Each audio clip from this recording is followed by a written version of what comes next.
Welcome to another live stock analysis master class. Nifty 500 के stocks का इसमें analysis करने वाले हैं और कंप्लीट डिस्कशन करेंगे ईयरली टाइम फ्रेम से लेकर डेली टाइम फ्रेम तक। और हम ये भी डिस्कस करेंगे कि कहाँ पर एंट्री पॉइंट्स बन रहे हैं, कहाँ पे स्टॉप लॉस लेना चाहिए, किन स्टॉक्स में स्विंग ट्रेडिंग अपॉर्चुनिटीज़ है, किन में इन्वेस्टमेंट की अपॉर्चुनिटी है और किस स्टॉक को हमें अवॉइड करना चाहिए। तो आज का जो पहला स्टॉक है वो है एयू बैंक। इसे ईयरली के टाइम फ्रेम पे देखते हैं। देखिए ईयरली के टाइम फ्रेम पे इसमें कुछ भी डिमांड जोन मुझे दिख नहीं रहा। यहाँ पे शायद कुछ होगा बट ये छोटे टाइम फ्रेम पे हमें दिख जाएगा, तो वहाँ चलते हैं 6 मंथ्स पर। 6 मंथ्स पर अगेन बहुत नीचे है जो भी है, तो अभी कुछ मुझे इमीडिएट नहीं दिख रहा। मैं 3 मंथ्स पे चलता हूँ। 3 मंथ्स पे जो हमने डिस्कशन किया था कि यहाँ नीचे कुछ लग रहा था, वो चीज़ बहुत क्लियरली दिख रही है। तो मैं इसे मार्क कर लेता हूँ। आपको पता ही है कि हाइयर टाइम फ्रेम के जोन्स में ब्लू से मार्क करता हूँ, तो इसीलिए मैंने वहाँ पे मार्क कर दिया। और दूसरा आपने देखा ही होगा कि जो ये हमारा जोन बना था, अगर आपने पहले इसमें एंट्री प्लान की होती तो आप देख सकते हैं कि ये जो स्टॉक है ये अपनी विक टू विक चला है। मैं अगर विक से इसे मार्क करूं तो ये कहीं ना कहीं ऊपर गया, इसके अंदर एंट्री दी और यहीं से ऊपर ये चला गया। अगर आपने बॉडी टू विक मार्किंग की थी तो बॉडी से अभी तक इसमें एंट्री नहीं मिली है। बट देखिए होता है ना कि जो भी अगर स्टॉक है वो अपने विक से चला गया, तो कहीं ना कहीं हमने बात की थी कि उसमें हमारा कॉन्फिडेंस जो है वो उतना नहीं रहता फिर। तो अब अगर किसी भी कारण से ये स्टॉक नीचे आता है तो मैं इसको यहाँ पर तो एंट्रीज में नहीं लेने वाला। बिकॉज कहीं ना कहीं यहाँ जो ये विक से ही चल चुका है, तो अब इसकी प्रोबेबिलिटी है कि ये थोड़ा इस जोन के मिड या थोड़ा या बॉटम तक आ सकता है। तो इस जोन की प्लेसमेंट मैं थोड़ी सी एडजस्ट करके यहाँ तक कर दूंगा कि इन केस ही यहाँ पे आता तो मैं इसमें यहाँ पे ट्रेड ले सकता हूँ। इन्वेस्टमेंट के लिए हमारे पास दो पॉइंट्स बन गए। फर्स्ट लेवल पे 65% मैं अपनी कैपिटल इन्वेस्ट कर दूंगा और सेकंड वाले पे 35% मैं अपनी कैपिटल इन्वेस्ट करके इसमें चलने दूंगा। मंथली पे चलते हैं, देखते हैं वहाँ कुछ है क्या। मंथली पे भी जो हमने जोन मार्क किया बिल्कुल वहीं पे हमारी एंट्री कोइंसाइड हो रही है, तो हमें एक कॉन्फिडेंस और मिल गया कि हाँ ये लेवल अच्छा है। और आप अगर इसे देखें ना, तो ये बेसिकली जो प्रीवियस हाई कहीं ना कहीं लगा था, ये वाला, इस हाई को तोड़ने में इस जोन का बहुत बड़ा हाथ है। क्योंकि ये जो है ना नया लेवल, यहीं से कहीं ना कहीं इसके अंदर बाइंग आई थी और फिर इसने एक नया हाई लगाया था। तो इस लेवल पे हमारा कॉन्फिडेंस और हो गया थोड़ा सा इंप्रूव। तो हम यहाँ पर डेफिनेटली एंट्री ले सकते हैं। मंथली पे मुझे कुछ नहीं दिख रहा, मैं वीकली पे देख लेता हूँ अगर मैं मुझे मुझे कोई क्विक ट्रेड मिल रही है क्या। वीकली पे मैंने देखा कि यहाँ पे कुछ है बट बहुत अच्छा जोन नहीं है एज सच, तो मैं अभी इसमें वीकली पे नहीं मार्क करूंगा। और डेली पे भी फिर जाने का कोई सेंस नहीं बनता अगर वीकली पे ही कहीं कॉन्फिडेंस नहीं आ रहा तो। एक जोन ये दिख रहा है मुझे डेली पे, इसे एक बार मार्क करते हैं, देखते हैं कि क्या इसे हम इस पे हमें ट्रेड लेना चाहिए। तो मैं इसे मार्क कर लेता हूँ, कलर चेंज कर देता हूँ बिकॉज लोअर टाइम फ्रेम का जोन है। और इसे जाके देख लेते हैं कि क्या यहाँ पे कुछ हम ले सकते हैं। देखिए प्रॉब्लम ये हो जाएगी ना, जब यहाँ पे एंट्री मिलेगी ना, तो कहीं ना कहीं जो ये इसका पिछला लो है, अगर मैं इसे मार्क करूं या लाइन ड्रॉ करूं, जो ये पिछला लो है, इस लो को तोड़ के कहीं ना कहीं जब ये आएगा तो ट्रेंड थोड़ा सा और नेगेटिव हो जाएगा। तो यहाँ पे एक बाउंस आ सकता है, लेकिन इस लेवल को प्ले करना ना, जो डेली का लेवल है हमारा यहाँ पे, ये जो लेवल दिख रहा है ये थोड़ा सा फिर और रिस्की हो जाएगा। इसीलिए मैं इसे मार्क नहीं कर रहा, मैं इसे डिलीट कर देता हूँ और यहाँ पे मैं एंट्री नहीं लेने वाला। तो ये था हमारा एयू स्मॉल फाइनेंस बैंक का एनालिसिस। अब चलते हैं नेक्स्ट स्टॉक पे जिसका नाम है ओरो फार्मा। उसमें देखते हैं क्या चल रहा है। देखिए ईयरली पे ये डिमांड जोन यहाँ बना देगा अगर ये कैंडल ऊपर क्लोज होती है, लेकिन अभी जो है ना, अभी काफी मंथ्स पेंडिंग है और ये जो कैंडल है ये क्लोज नहीं हुई है, तो इसमें अभी भी कोई ईयरली पे मुझे जोन दिख नहीं रहा। एक टाइम फ्रेम और नीचे चलते हैं 6 मंथ्स पे। 6 मंथ में क्लियरली हमारे पास एक जोन है। ठीक है, ये एक जोन है, मैं इसे मार्क कर देता हूँ और इसको मैं ब्लू शेड से मार्क कर देता हूँ। देखिए एक इंपॉर्टेंट चीज आपको मैं बताता हूँ, कई बार क्या होता है ना, अब ये एक जोन है हमें दिख रहा है, लेकिन ये भी कुछ ना कुछ एक जोन था। कई बार क्या होता है ना, मार्केट क्या करती है कि यहाँ पे जब एंट्री मिलेगी ना, मैं आपको मार्क करके दिखाता हूँ। ये जो एंट्री आएगी ना, इसको ये ब्रीच करके थोड़ा सा इसके नीचे से चल जाएगी, क्योंकि यहाँ पे भी कुछ ना कुछ पेंडिंग रह गया था लास्ट टाइम।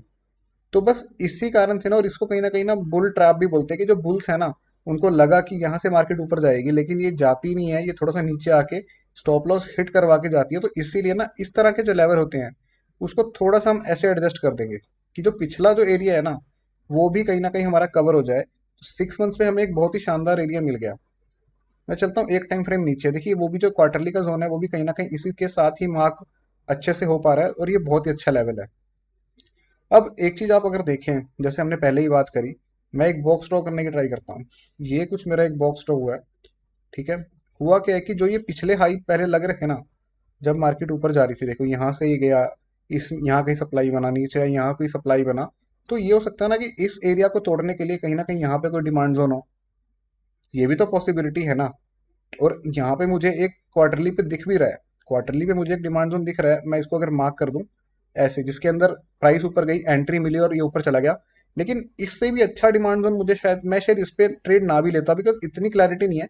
कई हमेशा जो ये हाई बनते हैं ना, इन हाई के अगर नीचे कोई डिमांड जोन होता है, मतलब मान लो ये जो हाई बना है, पहला हाई यहाँ बना है, दूसरा तो उससे भी ऊपर बना है, तो जो पहला यहाँ पे बना है ना, इसके भी अगर कोई नीचे कहीं पर डिमांड जोन होता है ना, उसके अंदर कॉन्फिडेंस और भी आता है।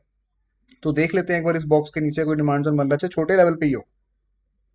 देखो मंथली पे ना एक बहुत अच्छा डिमांड जोन था, ये ग्रीन ग्रीन के बीच में एक रेड कैंडल बन गई और वहीं से प्राइस ऊपर गई है। और अब मैं क्या करता हूँ, इसको ये बॉक्स जो है इसे डिलीट कर देता हूँ, बिकॉज ये हमने जस्ट रेफरेंस के लिए बनाया था। हुआ क्या था, ये एक छोटा सा लेवल बना, इसके अंदर ट्रेड मिली, ऊपर चला गया। लेकिन स्टिल ये जो रेड कैंडल है ना, मैं इसको मार्क कर लेता हूँ एक बार, डिलीट करता हूँ, थोड़ा क्लियरली मार्क करने की ट्राई करता हूँ। हाँ, ये एक लेवल मेरा फॉर्म हो गया, जो कि मेरा लेवल वैलिड है। बिकॉज देखो, कहीं ना कहीं इन सब एरियाज के ऊपर पहुंचाने में इसने अपना पार्ट डेफिनेटली प्ले किया होगा। तो क्योंकि मुझे ये क्वार्टरली तक के लेवल पे नहीं मिला, लेकिन मैं इसमें एक क्विक ट्रेड या एक स्विंग ट्रेड तो ले सकता हूँ ना, एटलीस्ट 1:3 तो मैं इसमें लेके ही रहूंगा। मैं वीकली पे जाके देख लेता हूँ, मुझे अगर कुछ और अच्छा दिख जाता है। वीकली पे जाके ना, मुझे एक चीज अच्छी ये मिली कि जो मेरी एंट्री है ना, वो देखो वीकली का लेवल कहीं ना कहीं यहाँ से शुरू हो रहा है, तो मैं इसको थोड़ा सा यहाँ मार्क कर दूंगा, ताकि मेरा स्टॉप लॉस जो है वो और भी छोटा हो जाए। और स्विंग ट्रेडिंग के लेवल हम डिफरेंट कलर से मार्क कर लेते हैं, तो हमें पता लग गया कि किसी भी कारण से अगर प्राइस यहाँ पे आती है ना, तो मेरे को स्विंग ट्रेडिंग के लिए एक बहुत अच्छी अपॉर्चुनिटी मिल जाएगी स्टॉक के अंदर। उसके अलावा वीकली में मेरा कुछ है क्या, मेरा कुछ भी अच्छा लेवल नहीं है, आप देख सकते हो। कोई भी ऐसा क्वालिटी का जोन नहीं है जिसके अंदर मैं ट्रेड ले पाऊँ, तो बस मैं क्या करूंगा, यहाँ पे अपना एक अलर्ट प्लेस करके छोड़ दूंगा। अब आप कह सकते हो कि यार ये तो बहुत ही नीचे लेवल है, हाँ बहुत ही नीचे लेवल है, फिर क्या हो गया, स्टॉक क्रैश होते टाइम कितना लगता है। और जरूरी थोड़ी है कि सिर्फ इसी स्टॉक में हमें एंट्री चाहिए, किसी स्टॉक में नीचे लेवल मिला, किसी में हमें करंट मार्केट प्राइस पे भी एंट्री मिल जाएगी, तो हम उसमें ट्रेड कर लेंगे। ठीक है ना। तो अब चलते हैं अगले स्टॉक पे, जो है एक्सिस बैंक। ठीक है, इसको मैं एक बार मार्किंग से डिलीट करता हूँ। देखिए एक्सिस बैंक में क्या हो रहा है ना, एक्सिस बैंक में ईयरली पे क्या कोई मुझे लेवल दिख रहा है क्या, बहुत नीचे होगा कुछ होगा, तो अभी क्लियर कट मुझे ऐसा कुछ दिख नहीं रहा। मैं एक टाइम फ्रेम नीचे चलता हूँ, 6 मंथ पे मुझे क्लियरली लेवल दिख रहा है, मैं इसे मार्क कर लेता हूँ। मैंने ये लेवल जो है मार्क कर लिया।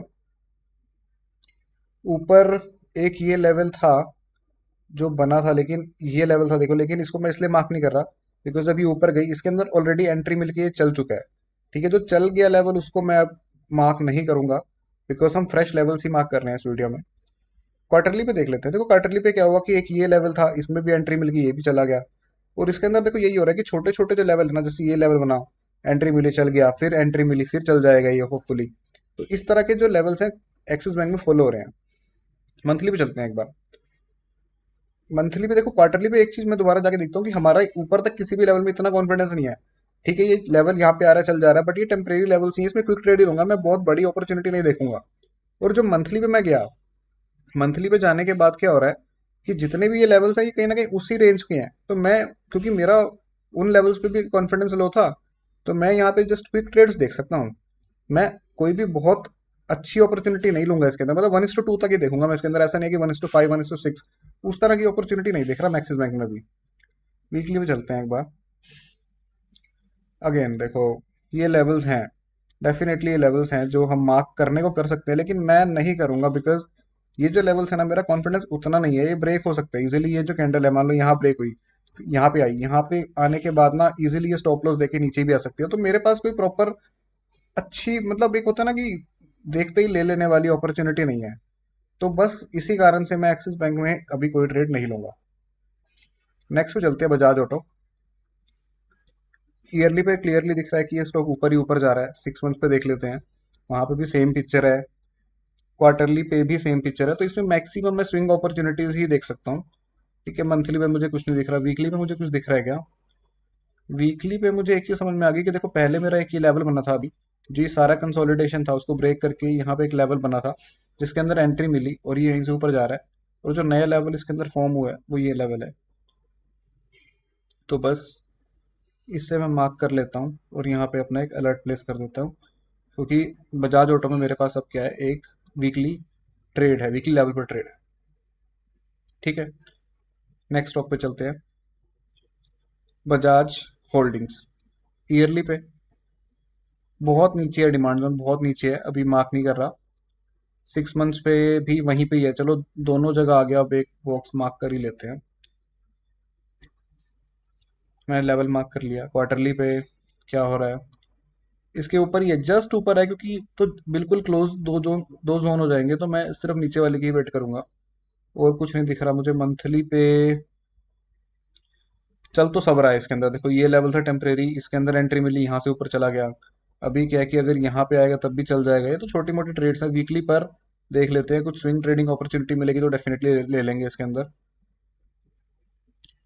क्लियर कट एग्जीक्यूशन, बहुत प्यारा एग्जीक्यूशन नहीं है।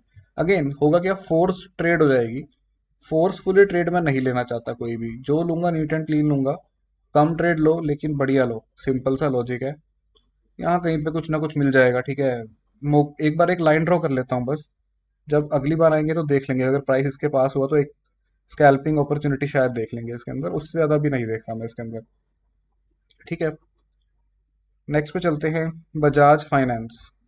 अगेन ये जो ड्रॉ है उसे डिलीट करता हूँ। ईयरली पे कुछ ना कुछ यहाँ मिल जाएगा, ठीक है, ईयरली पे कुछ ना कुछ मिल जाएगा, लेकिन ये जो है ना, देखो अगेन ये जो लेवल बना है इसके विक से चला है, तो जब भी लेवल जो है उसके विक से चलता है तो मेरा इंटरेस्ट होता है नीचे के एरियाज में। बिकॉज किसी भी कारण से प्राइस अगर यहाँ पे नीचे आएगी ना, तो अभी ये डीप तक आ जाएगी इस जोन के अंदर। 6 मंथ पे चलते हैं। कुछ भी बहुत इंप्रेसिव नहीं दिख रहा, बस हाँ ये होगा कि यहाँ कहीं पे कुछ ना कुछ मिल जाएगा, तो उसको देख लेंगे। मंथली पे मंथली पे एक ये लेवल है। अब अगेन आप इस लेवल को ऐसे भी मार्क कर सकते हो, और जैसे हमने एक पिछले स्टॉक में देखा कि कई बार ये यहाँ से ब्रीच करके यहाँ तक भी आ जाएगा, तो आप इसको ऐसे भी मार्क कर सकते हो। ठीक है, वीकली पे चलते हैं। यहीं पे वीकली पे भी यही लेवल दिख रहा है, और वीकली पे क्या है कि इनफैक्ट एक ऊपर लेवल भी है, मैं इसको भी मार्क कर लेता हूँ एक बार। कलर चेंज कर लेता हूँ। देखो वीकली के लेवल में भी कोई प्रॉब्लम नहीं है, बिकॉज देखो ये इतना बड़ा कंसोलिडेशन जब हुआ ना, तो ये तो बॉटम एरिया है ही है, ये भी एक अच्छा लेवल है। और कहीं ना कहीं जो इसको पूरे कंसोलिडेशन को खत्म करने के लिए ना, इस लेवल ने भी अपना जो पार्ट है वो प्ले किया है। तो बस हमें क्या है कि थोड़ा सा जब यहाँ पे आएगा ना, एक ट्रेंड का सपोर्ट देखना होगा, कि ट्रेंड का सपोर्ट किया और कितनी अग्रेसिव सेलिंग आ रही है, उस हिसाब से हम इस लेवल पे ट्रेड ले सकते हैं। तो बस मार्क करके इस लेवल को छोड़ देते हैं, अलर्ट लगा दिया मैंने, लेवल अच्छा है ओवरऑल। नेक्स्ट टॉप पे चलते हैं। बाल कृष्णा इंडस्ट्रीज। देखो ईयरली पे क्या हुआ है ना, जब ये दो कैंडल हाइड करता हूँ, जब ये जोन बना इसके अंदर एंट्री मिली और यहीं से ऊपर चला गया, अब ये नीचे आ रहा है। 6 मंथ्स पे दूर दूर तक कुछ नहीं है। क्वार्टरली पे भी अच्छा कुछ नहीं दिख रहा मुझे, ओवरऑल स्ट्रक्चर भी काफ़ी नेगेटिव है इसका। मंथली पे भी बस ये देखो, अगर किसी ने यहाँ ट्रेड ली होगी तो 1:2 उसको दे गया, इससे ज़्यादा लग नहीं रहा, और अभी स्ट्रक्चर जो है इसका थोड़ा सा नेगेटिव ही लग रहा है मुझे। नीचे वाला एरिया कुछ भी अच्छा नहीं है, तो बस मैं इसे अभी इग्नोर कर दूंगा। बलरामपुर चीनी। ईयरली पे कुछ नहीं दिख रहा, 6 मंथ्स पे कुछ नहीं दिख रहा, क्वार्टरली पे जो भी है सब टेस्टेड है, फ्रेश कुछ भी नहीं है। मंथली पे भी फ्रेश फिलहाल कुछ नहीं है, वीकली पे भी कुछ नहीं है, इग्नोर करेंगे इसको। बंधन बैंक, इसका मैं डिटेल्ड एनालिसिस कर चुका हूँ, अगर आपने वो वीडियो नहीं देखी आप जाके चेकआउट कर सकते हैं। इसका मैंने फंडामेंटल एनालिसिस भी किया है और टेक्निकल एनालिसिस भी किया उस वीडियो में, तो वहाँ से आपको इस स्टॉक की कंप्लीट डिटेल्स मिल जाएंगी। तो आई होप आपको ये वीडियो अच्छा लगा होगा, चैनल को सब्सक्राइब जरूर कीजिए। टेलीग्राम पर भी जुड़ जाइए, बिकॉज वहाँ पर सारी वीडियोस के आपको अपडेट्स मिलते रहेंगे, और हम काफ़ी स्टॉक की वहाँ डिस्कस करते हैं। तो बने रहिएगा, नेक्स्ट एपिसोड में मिलेंगे आपसे। Thank you.